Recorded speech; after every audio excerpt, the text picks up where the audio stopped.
Olá, meu nome é Camila, sou aluna do Instituto de Física de São Carlos, sou integrante do Laboratório de Biofotônica, do grupo de ótica, e estou no meu 5º semestre do meu doutorado. Meu projeto, que é intitulado Desenvolvimento de um microscópio óptico holográfico sem lentes, é feito com a orientação do professor Sebastião Prata Vieira. Para começar, eu vou contar um pouco sobre a microscopia sem lentes. Essa é uma técnica que se apresenta como uma alternativa à microscopia óptica tradicional, que desde seu surgimento tem seu funcionamento baseado no uso de lentes. E essa técnica mais recente só se tornou possível com o desenvolvimento de sensores digitais de imagem, como é o caso dos sensores que são usados nas câmeras digitais dos nossos celulares. A ausência de lentes possibilita um dos maiores atrativos dessa técnica, que é o desacoplamento da relação entre o tamanho do campo de visão e a resolução da imagem gerada. Sendo que o campo de visão é a área total da imagem, né? E a resolução é a quantidade que define o tamanho dos menores detalhes que essa imagem é capaz de gravar. Os microscópios sem lentes costumam ser menores e mais versáteis do que os microscópios tradicionais, podendo atuar em ambientes controlados, como estufas de crescimento de células, ou mesmo em ambientes fora do laboratório. E dentre as possibilidades de construção de microscópios sem lentes, existem os microscópios holográficos, cujo padrão de intensidade gravado pelo sensor, ele corresponde à sobreposição de feixes de luz que interagem com a amostra com outros feixes que vêm direto da fonte luminosa. E esses padrões é o que a gente chama de holograma. A montagem do nosso microscópio está esquematizada na figura 2. E nós usamos, então, uma fonte de luz LED, que pode ser filtrada por um filtro óptico e ter sua coerência espacial aumentada com o uso de um filtro espacial. A princípio, usamos somente o LED e uma abertura espacial de 100 micrômetros de diâmetro para iluminar a amostra e gravar posteriormente o padrão de interferência no sensor, que é posicionado logo abaixo dela.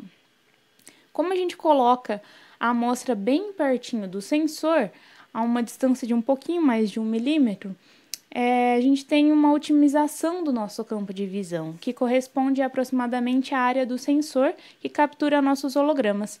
Sendo assim, temos uma área muito maior do que as que são obtidas com objetivos de aumento de 4, 10 e 40 vezes, como a gente pode ver na figura 1.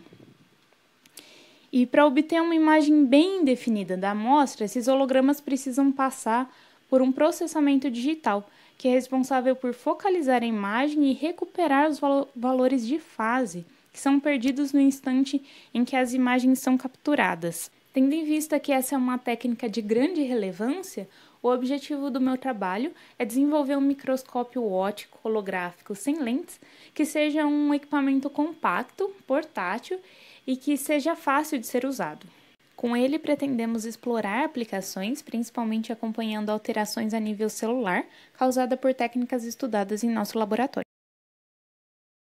A montagem e o entendimento desse equipamento começou durante o meu mestrado e, ao fim desse período, tínhamos um equipamento de bancada com um processamento simples de restauração das imagens dos hologramas. Com o equipamento ainda em versões de bancada, a gente resolveu testar 2 métodos de aquisição e processamento das imagens. Os 2 métodos escolhidos foram o multialturas e o multiespectral.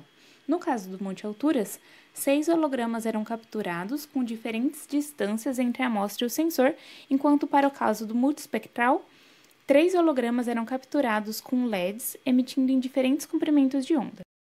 O processamento básico dessas imagens consiste primeiramente na definição da distância focal para a qual os hologramas devem ser propagados para chegar virtualmente ao plano da amostra. Essa parte do processamento é feita calculando o coeficiente de Tamura para o módulo do divergente da imagem, que tem um valor máximo para a distância correspondente ao foco.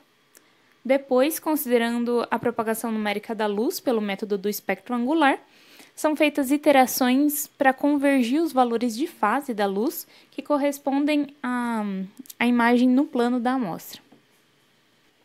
Aqui também se diferenciam os dois métodos. No caso do multialturas, os hologramas são digitalmente propagados pelos diferentes planos em que foram capturados pelo sensor. E nessas propagações, os valores de amplitude calculados são atualizados com os valores medidos. Já no caso do multispectral, os 3 hologramas obtidos com LEDs verde, vermelho e azul têm suas amplitudes e fases assumidas como uma média dos 3 hologramas e as iterações acontecem entre o único plano de captura das imagens e o plano das amostras, atualizando os valores calculados pela média de cada uma dessas variáveis. Todo esse processamento foi escrito em Python e ainda passa por algumas otimizações. Para comparar os resultados dos 2 métodos empregados no funcionamento do nosso microscópio holográfico sem lentes, usamos um alvo teste padrão, o ZAF 1951, com o qual podemos avaliar a qualidade das imagens de amplitude e também definir a resolução espacial das nossas imagens. Também fizemos imagens de cultura de fibroblastos para avaliar a qualidade das imagens de fase, ao mesmo tempo em que analisamos o emprego dessa instrumentação para uma aplicação mais prática.